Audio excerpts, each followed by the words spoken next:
بسم اللہ الرحمن الرحیم۔ السلام علیکم سامعین و ناظرین۔ رمضان کے پیش نظر آپ کی خدمت میں ایک نیا سلسلہ شروع کرنے جا رہے ہیں، جس میں بزرگان دین کا تذکرہ کیا جائے گا اور کوشش ہوگی کہ ہر روز آپ کو کسی نئے اللہ کے بندے کا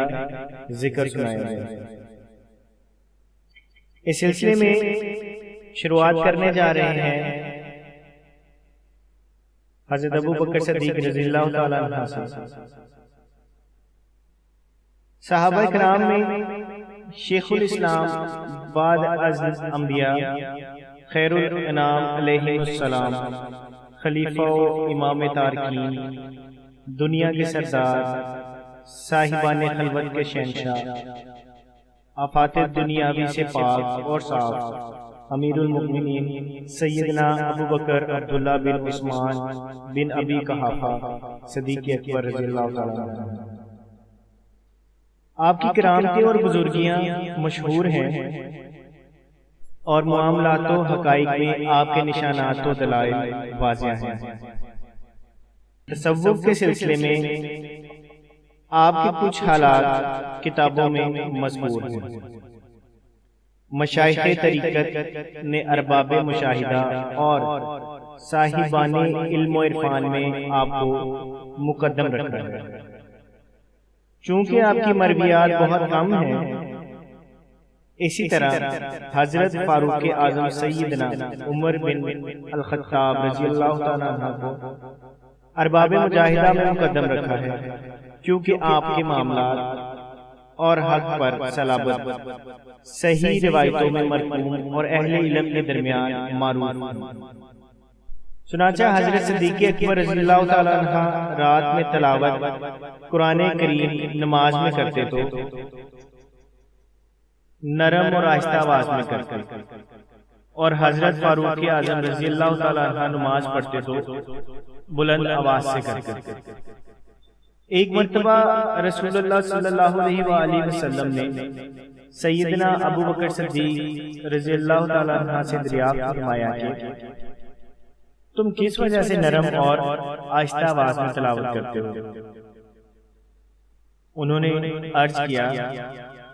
جس سے مناجات کرتا ہوں وہ خوب سنتا ہے، چونکہ میں جانتا ہوں وہ مجھ سے دور نہیں ہے، اور اس کی سماعت کے لیے نرم یا بلند آواز سے پڑھنا دونوں برابر ہے۔ اور جب حضرت فاروق اعظم رضی اللہ تعالیٰ عنہ سے دریافت فرمایا تو آپ نے عرض کیا،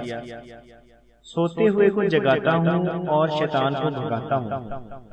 یہ مجاہدے کی علامت ہے، اور وہ مشاہدے کا نشان ہے۔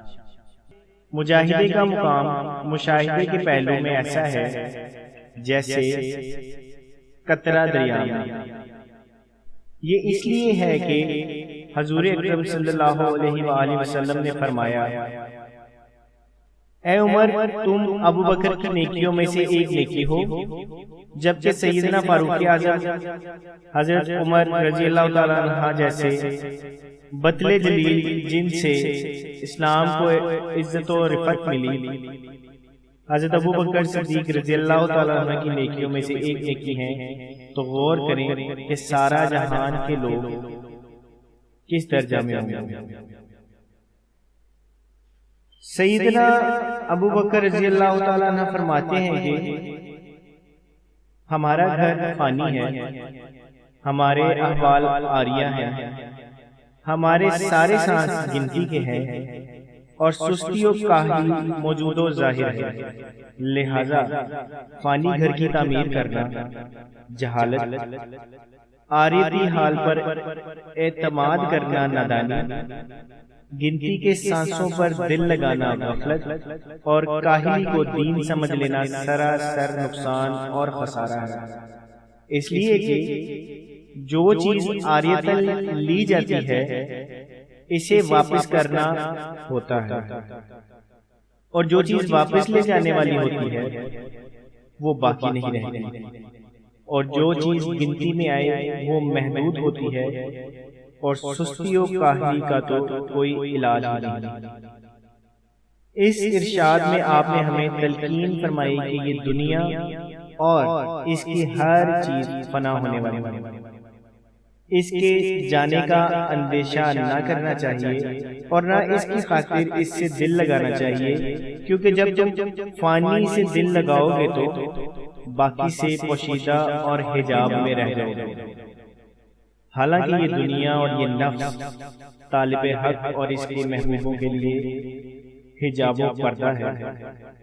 وہ دونوں سے اجتناب کرتے ہیں۔ جب یہ بات معلوم ہو گئی کہ یہ دنیا اور اس کا تمام ساز و سامان سب عارضی اور عاریت کی چیزیں ہیں، ان کو اپنی ملک سمجھ کر ان میں مالک حقیقی کی اجازت اور اس کی منشا کے خلاف تصرف کرنا کتنی نادانی ہے۔ حضرت صدیق اکبر رضی اللہ تعالیٰ عنہ اپنی مناجات میں عرض کرتے ہیں کہ اے خدا، دنیا کو میرے لیے کشادہ فرما، لیکن مجھے اس میں مبتلا ہونے سے محفوظ رکھ۔ دنیا کی فراخی کی دعا کے بعد اس سے محفوظ رکھنے کی التجا میں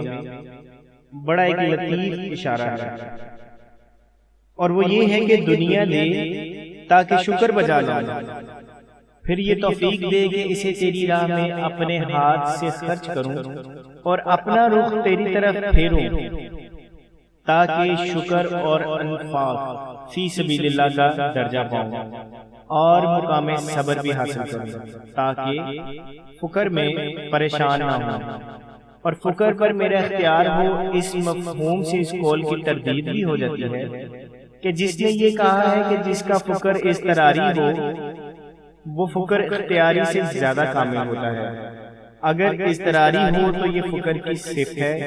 اگر اختیاری ہو تو یہ فقر بندے کی صفت ہے۔ جب اس کا عمل کشش فقر سے منقطع ہو جائے تو اس سے بہتر ہے کہ تکلف سے اپنا درجہ بنائے۔ سیدنا داتا گنج بخش رحمت اللہ تعالی علیہ فرماتے ہیں کہ صرف فقر کا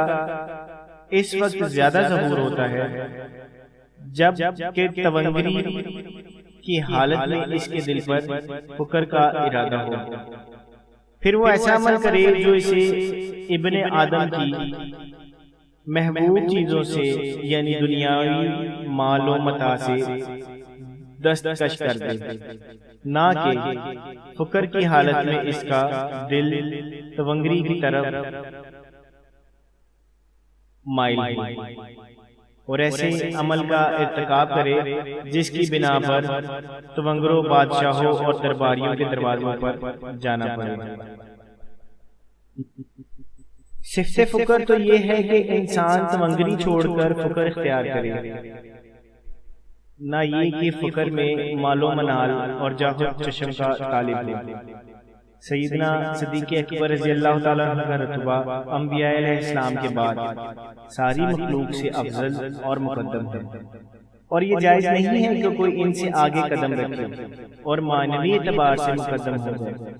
کیونکہ آپ نے فقر اختیاری کو فقر اضطراری پر مقدم و افضل رکھا ہے۔